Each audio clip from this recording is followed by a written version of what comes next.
Hello student, welcome to my YouTube channel PC studying physics.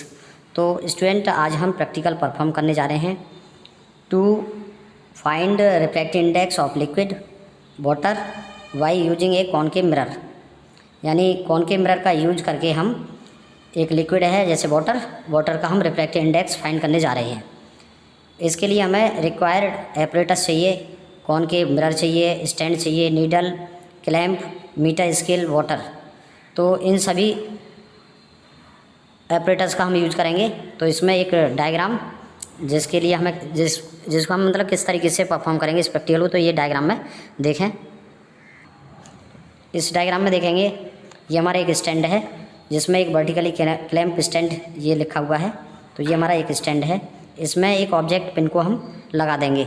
ये हमारी एक object pin है और इस स्टैंड के नीचे इधर एक कॉनकेव मिरर को रखेंगे। तो कॉनकेव मिरर को हमने यहाँ पर प्लेस कर दिया है। तो हम इसको ऑब्जेक्ट पिन को ऊपर नीचे एडजस्ट करेंगे और एडजस्ट करने पर हम ऊपर से देखने पर यानी इधर से देखने पर इसकी जो यानी उल्टी इमेज बनेगी। तो जैसा कि देख पा रहे हैं आप कि ये इमेज है ऑब्जेक्ट पिन की, जो इमेज है इसके सामने ली है। तो ऐसा हम जब तक करेंगे जब तक कि इसका पैरालेक्स रिमूव ना हो जाए। फिर हम इसके बाद इस मिरर पर, जो हमारा ये मिरर है कॉनकेव मिरर, इसमें थोड़ा सा वाटर का यूज करेंगे जैसा कि इस डायग्राम में दिखाया गया है। इस वाटर को इस पर ऊपर थोड़ा सा डालने के बाद फिर हम फिर से इसको इमेज को इसी तरीके से देखेंगे और फिर इस तरीके से रीडिंग निकालेंगे।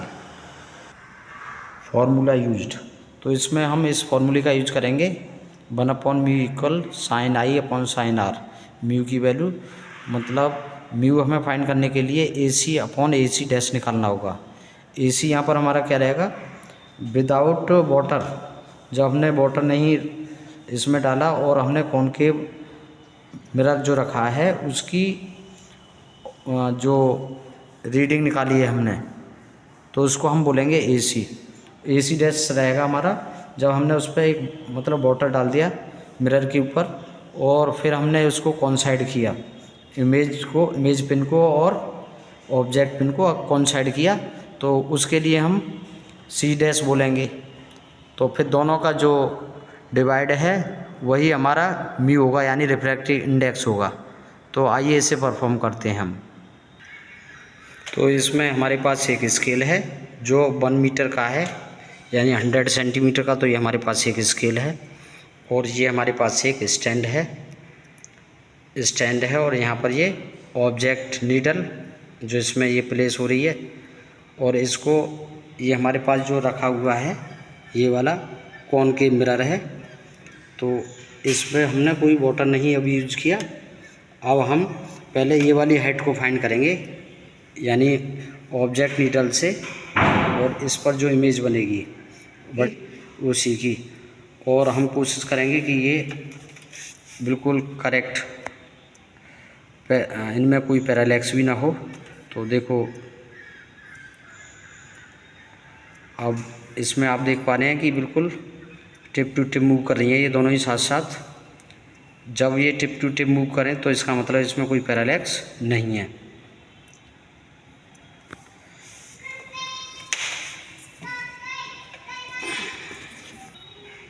तो हम यहाँ पर देख पा रहे हैं इस टिप टू टिप दोनों ही साथ साथ चल रही हैं, इसका मतलब इसमें अब कोई पैरालैक्स नहीं है।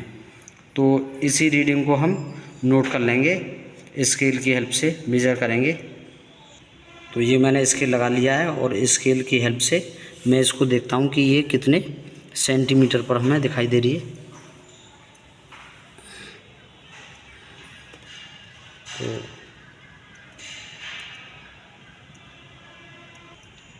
तो मैंने यहाँ पर जो हमारा मिरर है उसको भी रिमूव कर दिया है और अब मैं यहाँ मेजर करने जा रहा हूँ।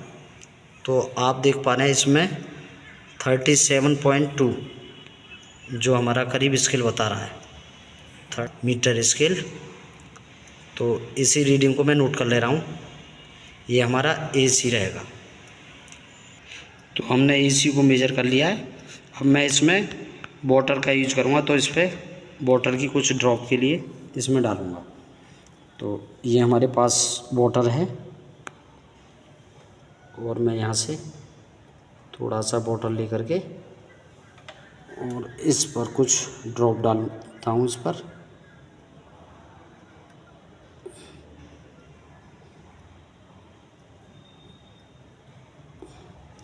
तो ये हमने इस पे वाटर है उसका यूज कर लिया। और मैं फिर से अब इसको देखो आपको दिखा रहा हूँ, क्या इस पर वही इमेज बन पा रही है क्या पहले जैसी। तो आप देख रहे हैं कि अब ये पहले जैसी इमेज इसी पोजीशन पर नहीं बन रही। तो मैं इसको अब एडजस्ट कर रहा हूँ। तो मुझे एडजस्ट करने के लिए इसको मैं थोड़ा सा लूज करके फिर थोड़ा सा ऊपर नीचे ले जाने की कोशिश करूँगा।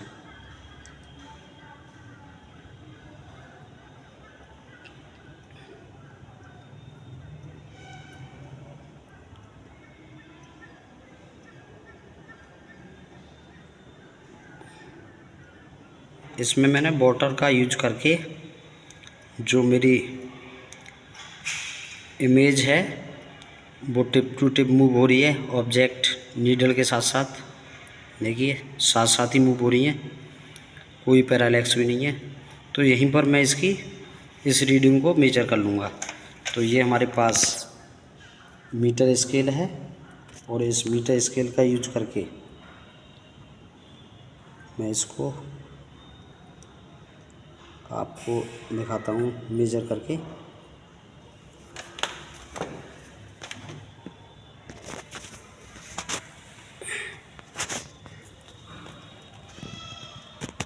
ट्वेंटी 27.5 स्केल है वो दिखा रहा है। ठीक है, तो इसको AC डैश लिखूँगा मैं।